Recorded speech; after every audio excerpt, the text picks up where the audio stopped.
ঘনীভূত ঝড়। ১৯৭১ সালের একদম শুরুর দিকের কথা। বাইরে যখন চলছে উত্তাল রাজনীতি, ভেতরে তখন কি হচ্ছিল? আজকের এই বিশ্লেষণে আমরা ইতিহাসের এমন এক অধ্যায় ঢুকতে যাচ্ছি, যা একটা জাতির জন্মলগ্নের একেবারে শ্বাসরুদ্ধকর কিছু মুহূর্তের সাক্ষী। তবে কোনো সাধারণ ইতিহাসের বই থেকে নয়। আমরা পুরো দৃশ্যপটটা দেখব একজন উচ্চপদস্থ সামরিক কর্মকর্তার চোখ দিয়ে। চলুন শুরু করা যাক। শুরুতেই লেখকের একটা কথা বলে নেওয়া ভালো। তিনি পরিষ্কার বলেছেন, সত্য কথা লিখতে হলে নির্মোহ হতে হয় এবং আবেগের ঊর্ধ্বে উঠতে হয়। আমি এর কোনোটাতেই বিশ্বাসী নই। তাই কখনো কখনো রূঢ় সত্য প্রকাশে আমি কিছু মন্তব্য করেছি বা প্রমাণ তুলে ধরেছি। আমি মনে করি সত্যের স্বার্থে এটির প্রয়োজন ছিল। মানে বুঝতেই পারছেন, এখানে কোনো আবেগ বা প্রচলিত মিথের জায়গা নেই। আমরা আজ যে তথ্যগুলো জানব তা একেবারে নির্মোহ আর বস্তুনিষ্ঠ। আর এই পুরো আলোচনার ভিত্তি হল এ.কে. খন্দকারের লেখা বিখ্যাত বই ১৯৭১ ভেতরে বাইরে।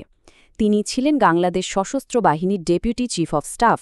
মজার ব্যাপার হল, এটা শুধু স্মৃতি থেকে লেখা কোনো বই নয়। মুক্তিযুদ্ধের সেই উত্তাল দিনগুলোতে তিনি খুব সতর্কভাবে ব্যক্তিগত নোট রাখতেন। একজন শীর্ষ সামরিক কর্মকর্তা হিসেবে তিনি একেবারে নীতি নির্ধারণী পর্যায়ের অনেক গোপন খবরেরই প্রত্যক্ষদর্শী ছিলেন। পর্ব ১, এই বর্ণনার গুরুত্ব। একটু পেছনের দিকে তাকালে দেখা যায়, তরুণ এ.কে. খন্দকার ১৯৫১ সালে পাকিস্তান বিমান বাহিনীতে যোগ দেন।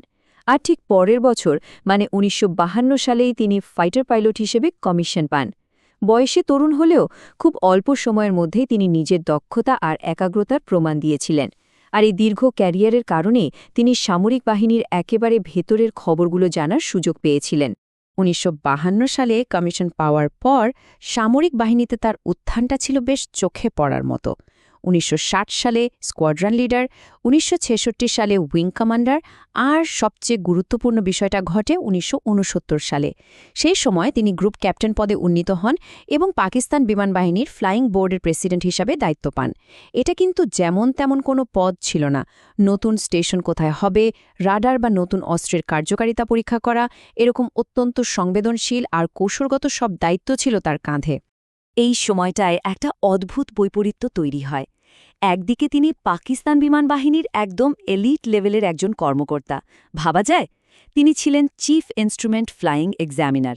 বৈরী আবহাওয়ায় খোদ বিমান বাহিনীর প্রধানকে নিয়ে ফ্লাই করার দায়িত্বও ছিল তার। পশ্চিম পাকিস্তানিরা তাকে চোখ বন্ধ করে বিশ্বাস করত। কিন্তু মুদ্রার উল্টোপিঠটাও তো ছিল। ১৯৭১ সালের ঢাকায় পাকিস্তান বিমান বাহিনীর সবচেয়ে উঁচু পদের বাঙালি কর্মকর্তা ছিলেন তিনি। ফলে সামরিক বাহিনীর এত উঁচুতে থেকেও শুধু বাঙালি হওয়ার কারণে তাকে একটা ভিন্ন রূঢ় বাস্তবতার মুখোমুখি হতে হচ্ছিল। পর্ব ২, একজন কর্মকর্তার প্রাথমিক উপলব্ধি। স্কোয়াড্রন লিডার হিসেবে যখন তিনি কাজ করতেন, বিশেষ করে অত্যন্ত জটিল সব সামরিক সিস্টেমের দায়িত্বে ছিলেন, তখন ১৯৬৫ সালের একটা ঘটনা তার চোখ খুলে দেয়। ওই সময় একটা ভয়ঙ্কর কৌশলগত বাস্তবতা তিনি নিজের সামনে থেকে দেখেছিলেন। ১৯৬৫ সালের পাক-ভারত যুদ্ধ। ১৭ দিনের সেই যুদ্ধে পূর্ব পাকিস্তানকে মানে আজকের বাংলাদেশকে সামরিকভাবে পুরোপুরি অরক্ষিত অবস্থায় ফেলে রাখা হয়েছিল। পশ্চিম পাকিস্তানি শাসকদের অদ্ভুত একটা ধারণা ছিল যে ভারত হয়তো পূর্ব পাকিস্তানে আক্রমণ করবে না। কোনো সামরিক প্রস্তুতি ছাড়াই এমন একটা অনুমানের ওপর ভর করে একটা পুরো অঞ্চলকে অরক্ষিত রাখা, এই ঘটনাটা এ.কে. খন্দকারকে পরিষ্কার বুঝিয়ে দিয়েছিল যে শাসক গোষ্ঠী পূর্ব পাকিস্তানকে কতটা অবহেলা করে। বাঙালিরাও তখন বুঝে গিয়েছিল যে তাদের প্রতিরক্ষার ব্যাপারে শাসকরা একেবারেই উদাসীন। পর্ব ৩, ১৯৭০ সালে নির্বাচনের রায়। ১৬৯-এর মধ্যে ১৬৭। সংখ্যাটা একটু খেয়াল করুন। ১৯৭০ সালের জাতীয় পরিষদের নির্বাচনে পূর্ব পাকিস্তানের ১৬৯টি আসনের মধ্যে ১৬৭টিতেই আওয়ামী লীগ অভাবনীয় এক জয় পায়। এটা ছিল সাধারণ মানুষের একেবারে অকাট্য একটা রায়। আর এই একটা মাত্র সংখ্যাই তৎকালীন পুরো পাকিস্তানের রাজনৈতিক ভিত্তিকে একেবারে শেকড় থেকে নাড়িয়ে দিয়েছিল।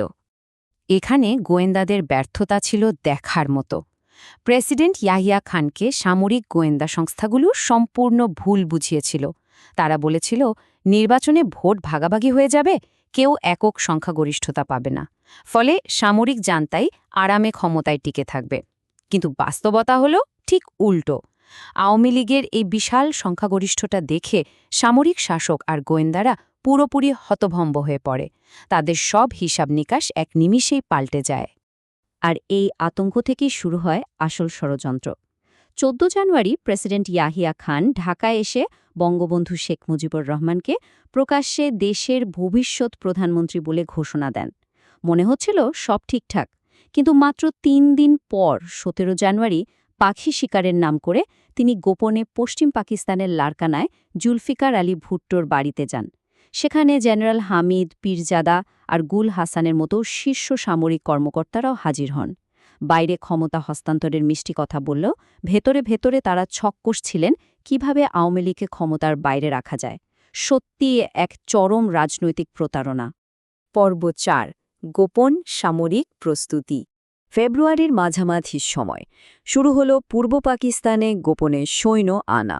একে খন্দকার থাকতেন তেজগাঁও বিমানবন্দরের ঠিক উল্টো দিকে। নিজের বাসা থেকেই তিনি সব দেখতে পেতেন। পিআইএর বোয়িং বিমানে করে প্রতিদিন শত শত সামরিক বাহিনীর সদস্য তেজগাঁও বিমানবন্দরে নামতে শুরু করে। আর সবচেয়ে অদ্ভুত বিষয় কি জানেন? তারা কেউ ইউনিফর্মে ছিল না, সবার পরনে সাধারণ সিভিলিয়ান পোশাক, যাতে কেউ ঘুণাক্ষরেও সন্দেহ না করে। এই বিষয়টা ছিল রীতিমতো শ্বাসরুদ্ধকর। কে খন্দকার যখন তৎকালীন ডিজিএফআই প্রধানকে সরাসরি জিজ্ঞেস করলেন যে এত সৈন্য কেন আসছে, উত্তর এলো, আরে এটা তো একটা রুটিন এক্সারসাইজ, কিছু সৈন্য আসছে কিছু যাচ্ছে, কিন্তু আসল সত্যিটা তো আর ছাপা থাকে না। পূর্ব পাকিস্তানে তখন ছিল কেবল 14তম ডিভিশন, কিন্তু রুটিন এক্সারসাইজের ওই বাহানায় পশ্চিম পাকিস্তান থেকে গোপনে 9 আর 16তম ডিভিশনকেও এখানে নিয়ে আসা হচ্ছিল। এটা কোনো সাধারণ মহড়া ছিল না, এটা ছিল এক বিশাল ক্র্যাকডাউনের একদম নিরেট প্রস্তুতি। আর এই প্রস্তুতিটা কতটা ভয়ঙ্কর ছিল সেটা বোঝা যায় মার্চ মাসের শুরুতে। 7,000 টন। 2 মার্চ এমভি সোয়াট নামের একটা জাহাজ 7,000 টন অস্ত্র আর গোলাবারুদ নিয়ে চট্টগ্রাম বন্দরে ভেড়ে। এত বিপুল পরিমাণ অস্ত্র আর সৈন্য আসাটা খুব পরিষ্কার একটা সিগন্যাল দিচ্ছিল। পশ্চিম পাকিস্তানিরা পূর্ব পাকিস্তানের সামরিক শক্তি বাড়িয়ে কোনো এক বিশাল ধ্বংসযজ্ঞ চালানোর প্রস্তুতি নিচ্ছিল। পর্ব 5, চূড়ান্ত মুহূর্ত। তবে এই ভয়াবহ বিপদের মধ্যেও কেউ কেউ কিন্তু চুপ করে থাকেননি। যেমন পিআইএ এর পাইলট ক্যাপ্টেন নিজাম। তিনি যখন বুঝলেন যে তিনি সাধারণ যাত্রীর বদলে ছদ্মবেশী সৈন্য পরিবহন করছেন, তিনি সরাসরি বিমান চালাতে অস্বীকৃতি জানান। এজন্য তাকে রাষ্ট্রদ্রোহের অভিযোগে চরম জেরা রুখে পড়তে হয়েছিল। আবার ঢাকা এয়ারবেসের commander air commodore Zafar Masud, যিনি নিজে একজন পশ্চিম পাকিস্তানি ছিলেন, তিনিও বেসামরিক বাঙালিদের উপর এই অভিযানের কড়া বিরোধিতা করেন। তিনি চেয়েছিলেন রাজনৈতিক সমাধান, কিন্তু এর পরিণতিতে 31 মার্চ তাকে তার পদ থেকে সরিয়ে দেওয়া হয়। এই আসন্ন বিপদের আঁচ পেয়ে গ্রুপ ক্যাপ্টেন কে খন্দকারও কিন্তু হাত গুটিয়ে বসেছিলেন না। সামরিক বাহিনীর এত উঁচুতে থেকেও তিনি চরম একটা ঝুঁকি নেন।